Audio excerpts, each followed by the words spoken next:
નમસ્કાર ગુજરાત વિડીયોમાં તમારું સ્વાગત છે। ત્યારે દેશ દુનિયાના અને ગુજરાતના મોટા સમાચાર જોવા 4K ગુજરાતી ચેનલને સબસ્ક્રાઇબ કરવાનું ના ભૂલશો। ત્યારે સૌથી પહેલાં આપણે વાત કરીશું પાક વીમાને લઈને મોટા સમાચાર આવ્યા છે, એટલે ખેડૂતો માટેના સૌથી મોટા સમાચાર સામે આવી ગયા છે। ત્યારે ફરીવાર પાક વીમાને લઈને વિવાદ સામે આવ્યું છે અને 2016થી લઈને 2020 સુધી એમ 4 વર્ષે ખેડૂતોને પાક વીમાના જે પૈસા જમા નથી થયા તે માટે પાલભાઈ આંબલિયા અને ખેડૂત આગેવાનો જાગૃત બન્યા છે અને આ તમામ લોકો ભેગા થઈને જૂનાગઢ જિલ્લાના નાયબ ખેતી નિયામક સાથે જોરદાર રજૂઆત કરી છે। ત્યારે મિત્રો રેશન કાર્ડ ધારકોને ત્યારબાદ મોટો ઝટકો લાગ્યો છે, એટલે કે ગુજરાતમાંથી એક વર્ષમાં 1.52 લાખ રાશન કાર્ડો રદ કરવામાં સામે આવી છે। એક વર્ષમાં સૌથી વધુ રાશન કાર્ડ રદ કરાવે તેવા રાજ્યોમાં ગુજરાત પ્રથમ સ્થાને છે। આ અંગે અન્ન પુરવઠા વિભાગ પાસેથી પ્રાપ્ત માહિતી અનુસાર 2021માં ગુજરાતમાં 2,19,151 અને 2022માં 1,52,603 એમ 2 વર્ષમાં કુલ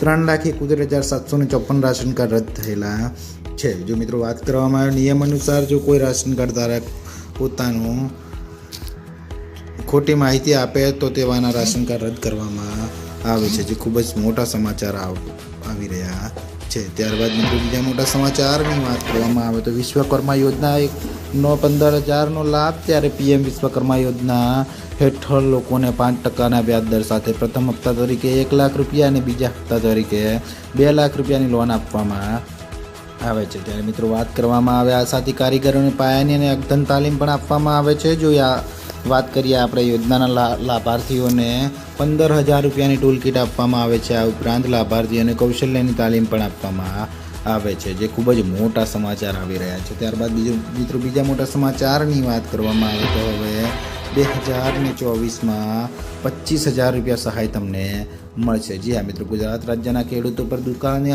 અતિવૃષ્ટિ જેવી કુદરતી આફતોમાંથી રાહત આપવા ઓગસ્ટ 2020ના રોજ ગુજરાત સરકાર દ્વારા મુખ્યમંત્રી કિસાન સહાય યોજના શરૂ કરવામાં આવી છે। ગુજરાત કિસાન સહાય મહત્તમ 4 હેક્ટર માટે કૃષિ પેદાશોના નુકસાનના 33%થી 60% નુકસાન વળતર આપશે। જ્યારે કુદરતી આફતોના કારણે થતા નુકસાનના કિસ્સાઓમાં ખેડૂતોને ₹20,000નું વળતર આપવામાં આવશે અને 60% કરતાં વધારે નુકસાન થતું હોય તો વધુમાં વધુ 4 હેક્ટર માટે ₹25,000નું વળતર આપવામાં આવશે, જે ખૂબ જ મોટા સમાચાર આવી રહ્યા છે। ત્યારબાદ મિત્રો બીજા મોટા સમાચારની વાત કરવામાં આવે જે સમાચાર તમારા માટે થઈ શકે છે ખૂબ જ ઉપયોગી, કેમ કે આ સમાચાર છે પશુપાલકોને લગતા। જી હા મિત્રો, સરકાર પશુપાલન માટે 1,60,000 રૂપિયા આપી રહી છે અને અહીંથી તમે અરજી કરશો તો તમને તરત જ લાભ મળશે। ત્યારે મિત્રો સરકાર પશુપાલકો માટે ખૂબ જ લાભદાયી યોજના ચલાવી રહી છે। આ યોજનાના હેઠળ સરકાર પશુપાલકોને પ્રાણીઓની સંભાળ રાખવા અને તેમના માટે રહેવાની જગ્યા બનાવવા માટે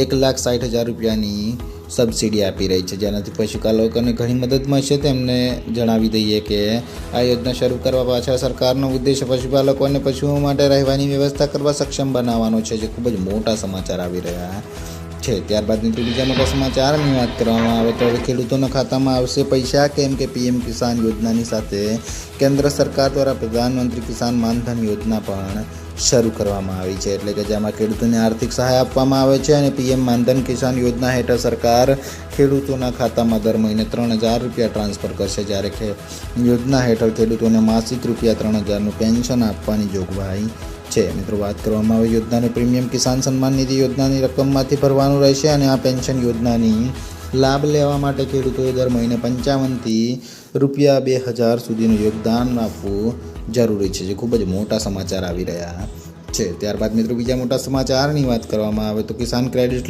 કાર્ડને લઈને ખૂબ જ મોટા સમાચાર સામે આવી રહ્યા છે। જી મિત્રો, ભારતના લાખો ખેડૂતો માટે કેન્દ્ર સરકાર અને રાજ્ય સરકાર પોતાના સ્તરે યોજનાઓ ચલાવે છે। ત્યારે આમાં PM કિસાન યોજના સૌથી લોકપ્રિય છે, જેમાં દર 3 મહિને ખેડૂતોને આર્થિક સહાય મોકલવામાં આવશે અને આ ઉપરાંત કિસાન ક્રેડિટ કાર્ડ દ્વારા ખેડૂતોને અનેક પ્રકારની સુવિધાઓ આપવાનું કામ પણ કરવામાં આવી રહ્યું છે। ત્યારે મિત્રો કિસાન ક્રેડિટ કાર્ડ દ્વારા ખેડૂતોને 1,60,000 રૂપિયાની લોન કોઈ પણ ગેરંટી વગર, સિક્યુરિટી વગર આપવામાં આવે છે, જે ખૂબ જ મોટા સમાચાર આવી રહ્યા છે। તો મિત્રો આ હતા 4K ગુજરાતીને 4K ગુજરાતીના 8 મોટા સમાચાર। બીજા સમાચાર જોવા માટે ચેનલને સબસ્ક્રાઈબ અને વિડીયોને લાઈક કરવાનું ના ભૂલશો।